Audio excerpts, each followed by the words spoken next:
Bonjour, j'espère que vous allez bien et bienvenue dans cette nouvelle vidéo qui est une journée culturelle avec moi. Ce matin j'ai travaillé chez moi sur plusieurs projets pour les cafés que vous verrez soit en décembre soit en 2026.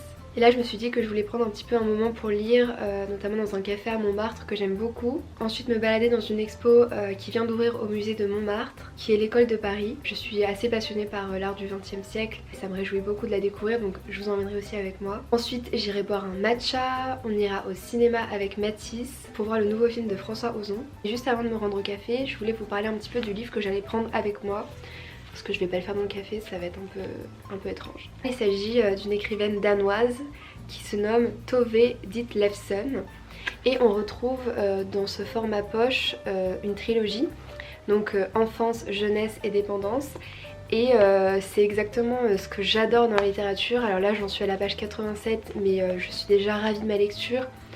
Elle me transporte totalement et elle fait partie aussi de ce genre de livre qu'on a hâte de retrouver le soir avant de s'endormir. Je souhaitais vous lire un petit peu des passages du document de presse que j'ai reçu. Avant Annie Ernaux ou Déborah Lévy, il y avait Tove Ditlevsen. Elle est née à Copenhague, elle est longtemps ignorée par la critique compte tenu de sa condition de femme prolétaire. Et elle a publié plus d'une trentaine d'ouvrages de prose et de poésie avant de mettre fin à ses jours. Et elle est considérée comme la pionnière de la littérature autobiographique contemporaine. Et là c'est son chef-d'œuvre absolu, la trilogie de Copenhague, qui est publiée entre 1967 et 1971 et qui a conquis 1 million de lecteurs à travers le monde. Et c'est purement de l'autofiction et c'est une femme qui se raconte. Il y a des passages qui me font aussi penser à Enfance de Gorky, donc qui porte le même titre mais voilà, et bien sûr sous un prisme féminin qui relate de la condition féminine, qui est bien autre que celle de Gorky, mais pour autant je trouve que les passages sont d'une grande beauté aussi. Donc je n'en parle pas plus, je vous emmène avec moi et je vous dis bonne vidéo.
Petite vidéo pour vous débriefer, je suis dans les jardins du musée, toujours aussi sublime. J'ai vraiment beaucoup apprécié l'exposition. Si vous aimez l'art du 20e et aussi toute cette effervescence, notamment autour de Montmartre et de Montparnasse, là où les artistes du monde entier se sont réfugiés pour créer. Et j'ai notamment découvert un pan de l'œuvre de Tamara de Lempicka que j'ignorais totalement.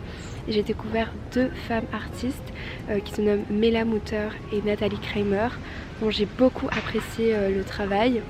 Et surtout que Nathalie Kramer est aussi une poétesse.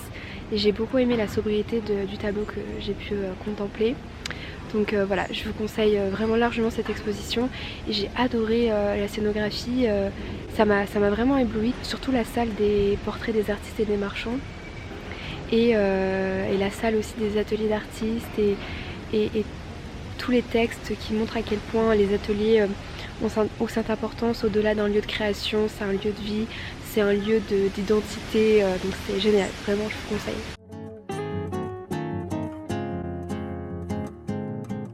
Il s'appelle comment ce parc déjà?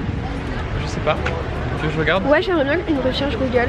Allez, afin de pouvoir certifier l'endroit où on se trouve en fait. Et oui, c'est pas comme si j'avais un travail. Bon, moi j'ai avoué que j'avais travaillé ce matin et après voilà, on se démerde.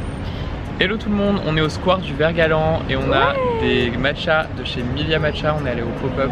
Jeanne m'a pas forcé et je suis très heureux d'être là. Mais pas du tout. On un appel à l'aide. Mais non. Mais je rigole, je suis très content d'être là. En plus après on va dîner. Bah la prochaine fois je demanderai à Juliette si c'est comme ça. Non, je... Bah, ah oh, le retour en situation. Après on peut faire un truc à 3. Hein. Oui vraiment, mais Juliette travaille du coup. Chin, alors est-ce qu'on peut se dire ce que t'as commandé parce que bon voilà. Comment, le bon voilà qui veut tout dire. Moi j'ai pris un matcha traditionnel donc avec de l'eau et j'ai pris le matcha à la cerise vu que c'est le truc un petit peu de truc avec du sirop de vanille, donc c'est vraiment juste un plaisir sucré. Ah oui ça a l'air très sucré. Ouh, attention. Et moi du coup j'ai pris la boisson comment on dit, la boisson signature du pop-up. Et j'avais goûté, alors oh non j'étais allée à l'ancien pop-up Milia Matcha avec Juliette du coup, mon autre associé. On lui fait des bisous. Et en fait on avait goûté, alors on avait goûté 3 parfums. On avait goûté chocolat blanc qu'on a beaucoup aimé. On a goûté matcha framboise qui était très bon aussi. Et notre coup de cœur ça a été la vanille. Genre la vanille elle était excellentissime. Petit nuage de vanille et tout, là petit nuage de cerise. Donc je vais grave goûter en fait.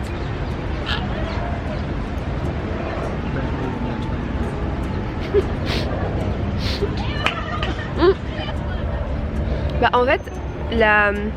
Oh, il y a le soleil. Il y a le soleil, regarde, entre les deux immeubles. C'est trop beau. La mousse cerise, on dirait, elle a la texture d'un petit smoothie à la cerise. Et le matcha, j'ai pas encore...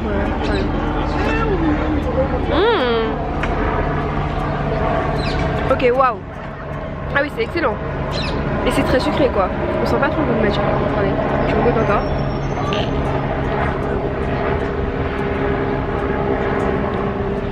Ok, on sent le matcha en arrière-goût. Mais c'est vrai que si vous êtes vraiment genre fan de matcha, comme nous.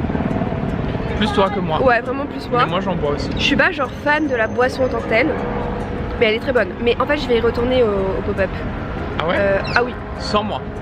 Bah avec toi si tu veux venir. Bah voilà.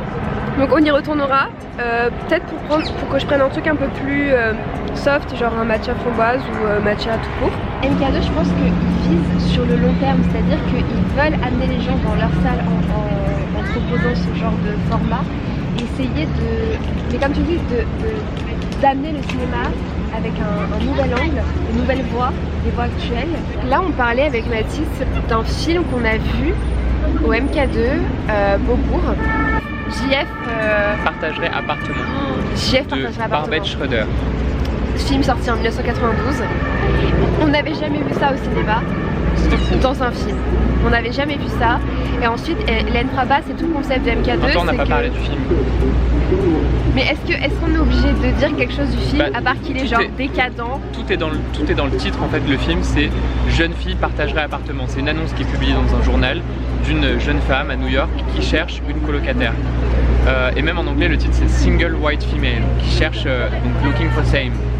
Qui cherche une colocataire, pareil, une jeune femme blanche, c'est un peu limite, qui cherche une colocataire un peu comme elle. Et en fait elle va tomber sur une femme très particulière et on va comprendre à quel point elle est particulière au fur et à mesure du film. On vous en dit pas plus mais il faut absolument le voir.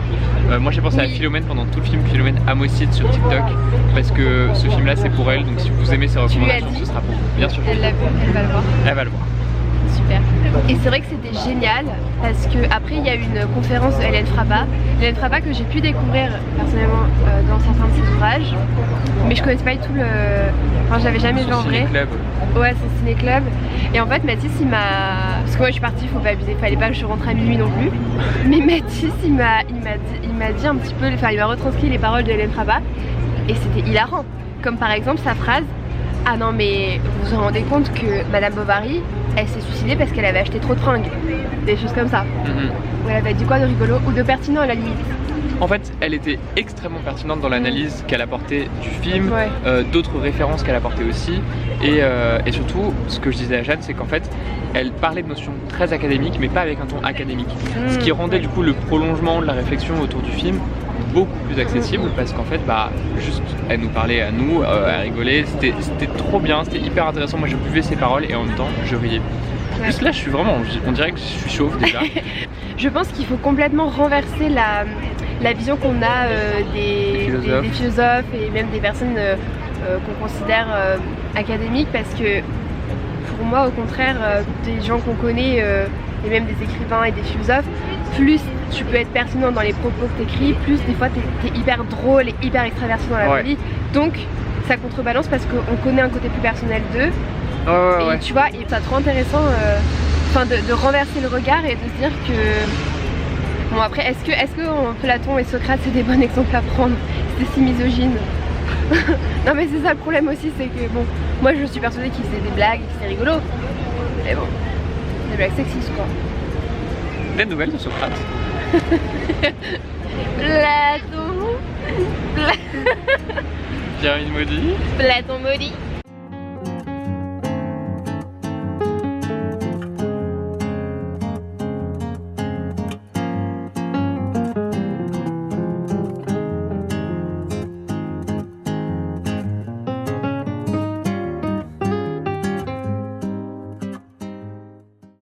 Petit débrief pour Maslow, on a beaucoup aimé. Moi c'était ma première fois, et toi? Non, moi j'étais déjà allé et c'est super bon, mais c'est très bruyant. Moi j'ai beaucoup du mal avec les restos bruyants. C'est très bruyant, la musique est forte et tout, mais c'était super bon. On a pris des choux-fleurs farcis, enfin pas farcis. Qui a été mon coup de cœur, frit, patate douce que j'ai beaucoup aimé. Patate douce hyper bonne. Moi le meilleur truc c'était l'œuf parfait avec les champignons, qui était le truc que je voulais pas à la base, mais j'avais insisté, c'était trop bon. Ouais, franchement c'est trop bon. Donc on vous recommande, et c'était pas si cher, on a payé 17,25€ à deux. Enfin je veux dire, non, chacun, mais c'est vachement raisonnable. À partager. Ouais, donc on recommande. On va voir L'étranger de François Ozon. Oui, avec toute l'équipe du film. Très curieux de savoir à quoi ça ressemble. Ouais. Sachant que alors, on a lu tous les deux fois L'étranger. Toi tu n'as pas aimé, moi j'ai beaucoup aimé. Moi j'aime vraiment pas trop, ouais.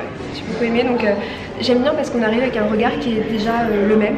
C'est-à-dire qu'on a quand même deux lectures du livre. Après une appréciation qui est différente, mais c'est bien parce qu'on connaît quand même beaucoup la vie de Camus et son œuvre. Donc je pense que c'est... Voilà, on a beaucoup plus à le découvrir.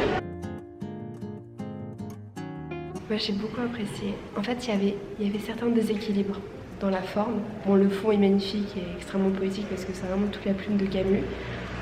Mais effectivement il y avait des moments qui me plaisaient beaucoup moins, il y avait des moments de flottement.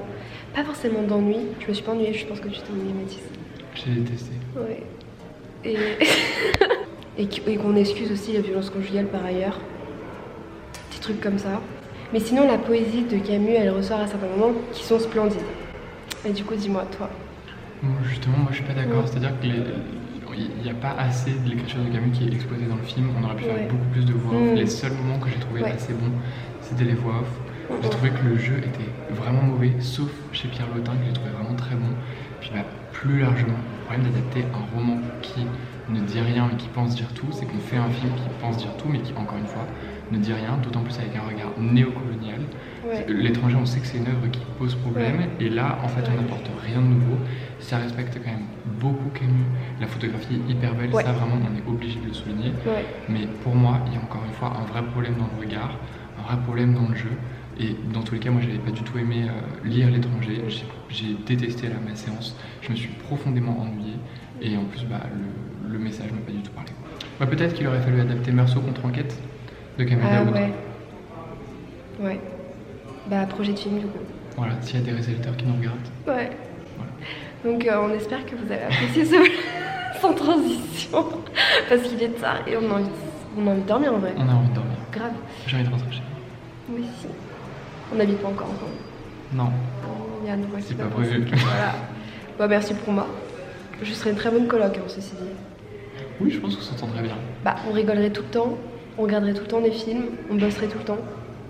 En vrai. Ouais. Voilà. On s'embrouillerait. Pas du tout. À 0%. Tu penses vraiment ce que tu dis? Non, je sais pas, je pense qu'on trouverait des moyens de s'embrouiller. C'est normal quand on vit ensemble. Non mais pas du tout, moi je suis pas une meuf embrouille, je déteste ça le conflit. Moi je suis une meuf embrouille. Ouais. Et on vous embrasse.